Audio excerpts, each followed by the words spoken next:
In this video, I will guide you through the basic steps for provisioning the IOM and MDA card on a Nokia 7750 service router.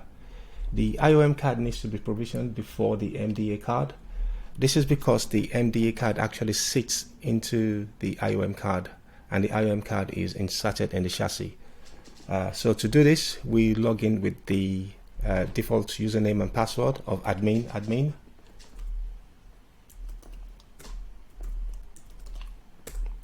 As this VM is blank with no system name, we have to configure a system name.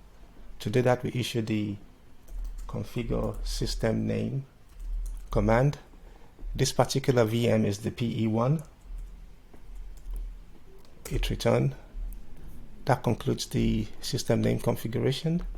We then proceed to provision the IOM card. To do this, we need to know what type of IOM card is installed in this chassis. And to do that, we issue the show card command. As you can see, in this particular VM, the pre-configured IOM card is the IOM3-XP-B. To provision this card, we issue the configure card 1, as this is installed in the first slot. So configure card 1, card type will be the installed type of card, which is the IOM3-XP-B in this particular case. So we paste that in, hit return.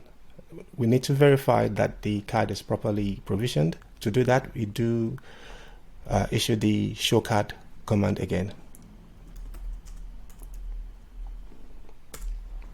As you can see, the card 1 is now admin up and operational state is also up.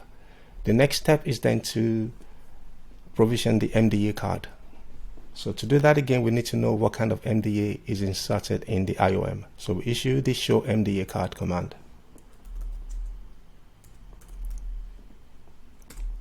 As we can see, the provisioned or inserted MDA in this IOM is M5 1GB-SFP-B. Now, to configure this particular MDA, we issue the configure card 1 MDA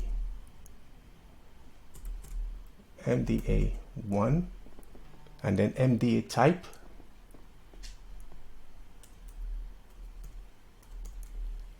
will be the inserted one, which is the M5. We paste that in and again hit return.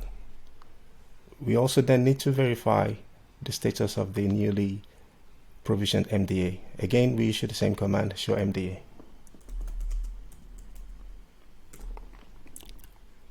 Again, we can see the MDA is now admin state up and operational state up.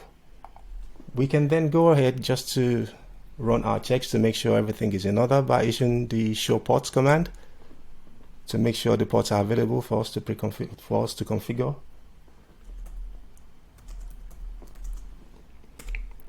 Now we've got all the ports available, 5 ports in total. They are currently down at the minute, but in the next video we will be proceeding to configuring the logical interfaces, which we will then be referencing this physical ports. So in the next video, we will be configuring the IP addressing on logical interfaces and performing some basic reachability tests using the ping utility. I hope you find this tutorial useful, and thank you for watching.